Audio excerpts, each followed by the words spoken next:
ከቤተሰብ ጋር በመነጋገር እልባት ሊሰጠው የሚገባ ጉዳይ ነው። ምን አይነት መፍትሄ ነው የምትፈልጉት? አላቂ ይሄ ማን መቃብር ነው?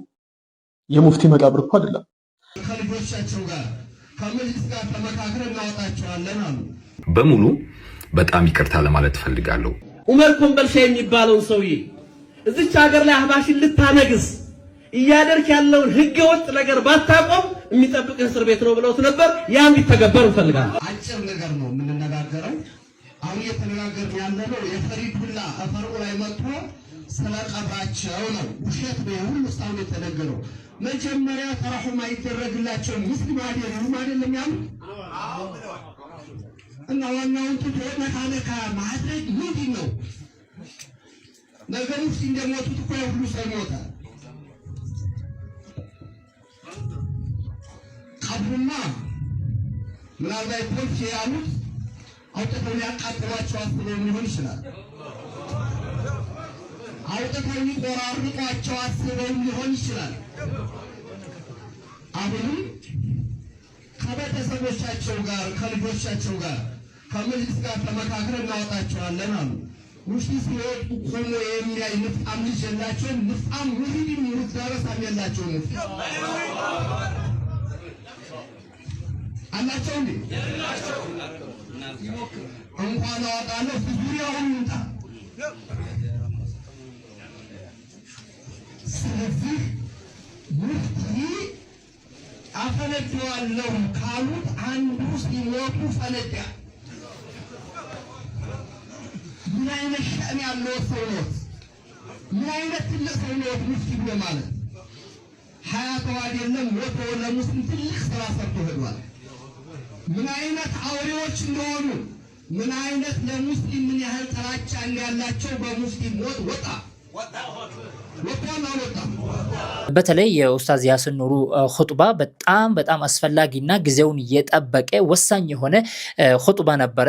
ሆኖም ግን ስለ ተውሂድ ሲነገራቸው የሚሸሹ ሰዎች የኡስታዝ ያሲን ኑሩን ኹጥባ ተቃውሞታል ማለት ነው። የምንመለከት ይሆናል። ይህንን ተከትሎ ኡስታዝ ያሲን ኑሩን በፌስቡክ ገጹ በትላንትናው ዕለት በቂ የሆነ መልስ ሰጥቶበታል። የምንመለከት ይሆናል። ኡስታዝ ያሲን ኑሩ የፖስተውን ላንብብላችሁ። የሙእሚኑን ዱዓ ለማግኘት ብሎ ይጀምራል። ዑለማዎች ከምንወዳቸው አባታችን ተቀዳሚ ሙፍቲ ሐጂ ዑመር ቤተሰብ ጋር በመነጋገር የተቀበሩበትን ቦታ የህዝብ ሙስሊሙ መካነ መቃብር ያደርጉት ዘንድ እመኛለሁ። ይህ ቢሆን ሙእሚኑን ለመቅበርና ለመዘየር በሄድን ቁጥር ለአባታችን ተቀዳሚ ሙፍቲ ዱዓ አድርገን ከአላህ ዘንድ ምህረትን ጠይቀን እንመለሳለን። በዚህ ላይ ህዝብ ሙስሊሙ ዘንድ የተፈጠረውም ውዝግብ ማሳረጊያ ያገኛል።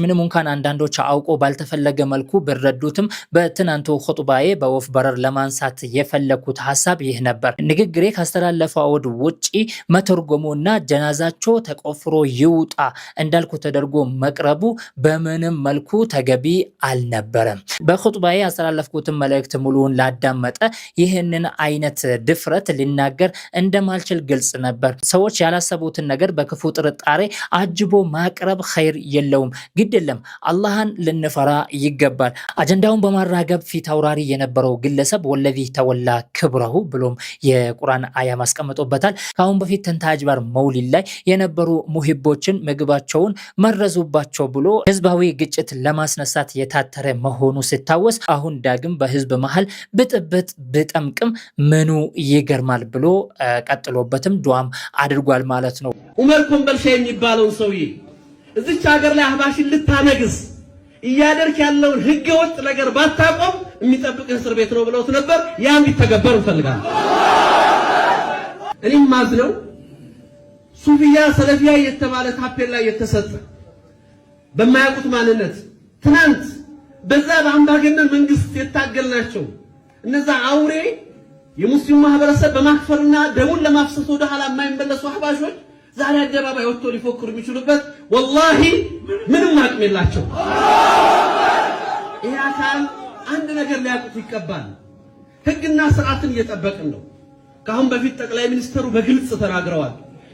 የሚያዝያ 23 የሸራተን ጉባኤ ላይ ዑመር ኮምበልሻ የሚባለውን ሰውዬ እዚች ሀገር ላይ አህባሽን ልታነግስ እያደረክ ያለውን ህገወጥ ነገር ባታቆም የሚጠብቅ እስር ቤት ነው ብለውት ነበር። ያም ቢተገበር እንፈልጋለን።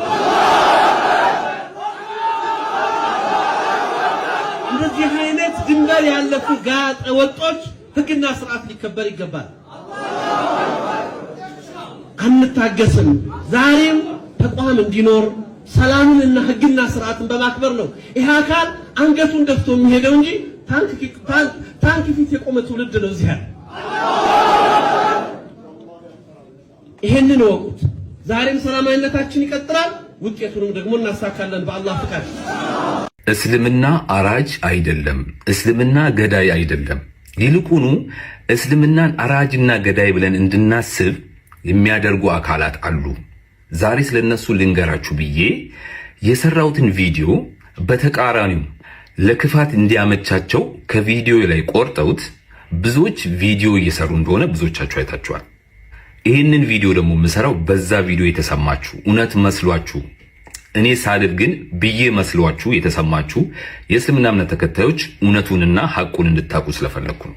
የመጀመሪያው ያንን ቪዲዮ እንዲሰራ ምንጭና ምክንያት የሆኑኝ አንድ ኡስታዝ ናቸው። የኚህን ኡስታዝ ንግግር አንዴ አዳምጡ እስቲ። አልወሃብ አስተምሮት ማንን የፈለፈለ ነው?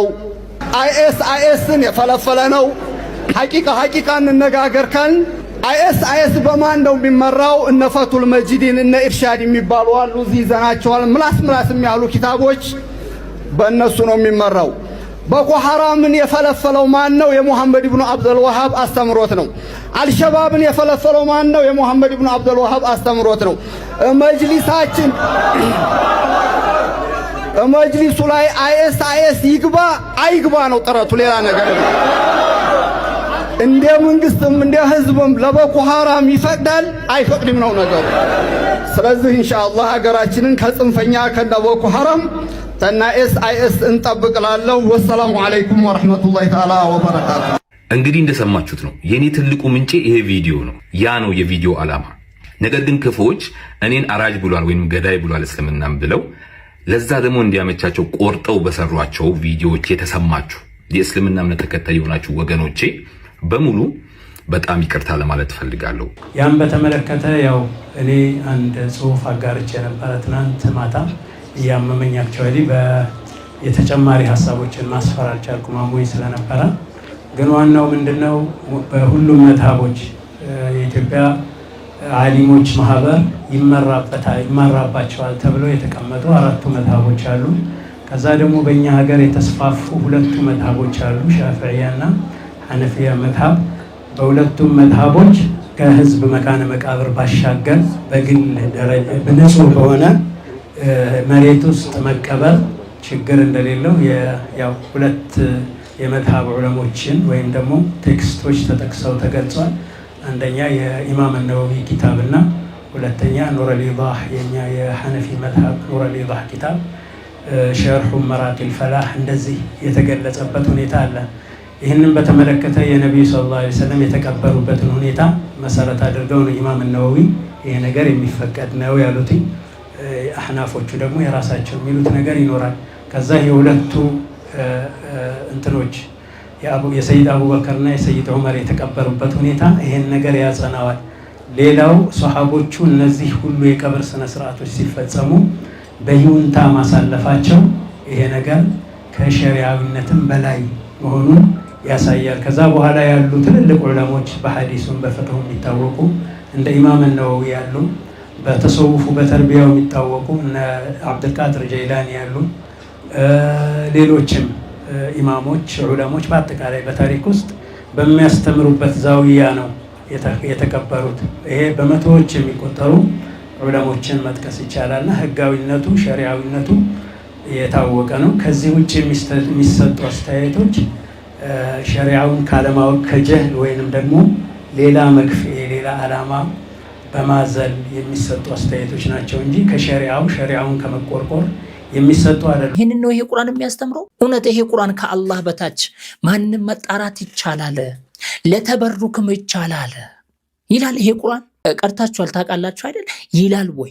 የነብዩ ሐዲስ አለይሂ ሰላቱ ወሰላም ይላል ወይ? ይልቁንስ ይከለክላል። እንኳን ዑለሞችን ተውትና ነብዩ ራሱ አለይሂ ሰላቱ ወሰላም ላ ተጥሩኒ ከማ አጠረት ነሳራ ዒሳ ኢብኑ መርየም አሉ። ከፍ አታርጉኝ፣ ከቦታዬ በላይ አታስቀምጡኝ አሉ ነብዩ አለይሂ ሰላቱ ወሰላም። ልክ ነሳራዎች ዒሳን ከፍ አድርጎ በአላህ ላይ ድንበርን እንደተሻገሩ አታደርጉኝ። ኢነማ አነ በሸሩን እኔ ሰው ነኝ፣ አብዱላሂ ወረሱሉ የአላህ ባሪያ ነኝ፣ የእሱ መልእክተኛ ነኝ አሉ ነቢዩ ዓለይሂ ሰላቱ ወሰላም። ዑለማው መጅሊሱ ከቤተሰብ ጋር በመነጋገር እልባት ሊሰጠው የሚገባ ጉዳይ ነው። ምን አይነት መፍትሄ ነው የምትፈልጉት? አላቅም። እዚህ ጋር ሳታስቡ የተናገርኩ ይመስልብሃል። እልባት ሊሰጠው የሚገባ ጉዳይ ነው። እሺ ምን ይደረግ? አጽማቸውን አውጥተን ሌላ ቦታ እንወሰደው? እንደዛ ነው የምትፈልጉት? በየትኛው ማስረጃችሁ? የሙፍቲ የመቃብር ቦታ አይደለም በሸሪዓችን ብቻ ሳይሆን በህገ መንግስቱም ጸድቆላችኋል። የመቃብር ቦታ ሆኗል። እንደ ጥፋት ያያችሁት ምኑን ነው? ቦታው በሳቸው መጀመሩ። ኢንሻአላህ ሌላም ሰው ይخدምበታል። በሸሪዓችን ምንም የተወገዘ ነገር አይደለም። አይቻልም የምትሉ ከሆነ ማስረጃ አቅርቡ። ቀውሉን ቢላ ደሊል እንዳይሆንባችሁ። ንግግር ያለ ማስረጃ ተቀባይነት የለውም። የሚገርመው ነገር እናንተ በሸሪዓችን አይቻልም እያላችሁ እንኳን ተተገብሩታላችሁ። ይሄ ማን መቃብር ነው? የሙፍቲ መቃብር እኮ አይደለም። የሸይኻችሁ የኢብኑ ተይሚያ መቃብር ነው። ስለዚህ ያለምንም ማስረጃ የሙፍቲን መቃብር እናስተካክላለን ከማለታችሁ በፊት የሸይኻችሁን መቃብር እልባት መፍትሄ ስጡት።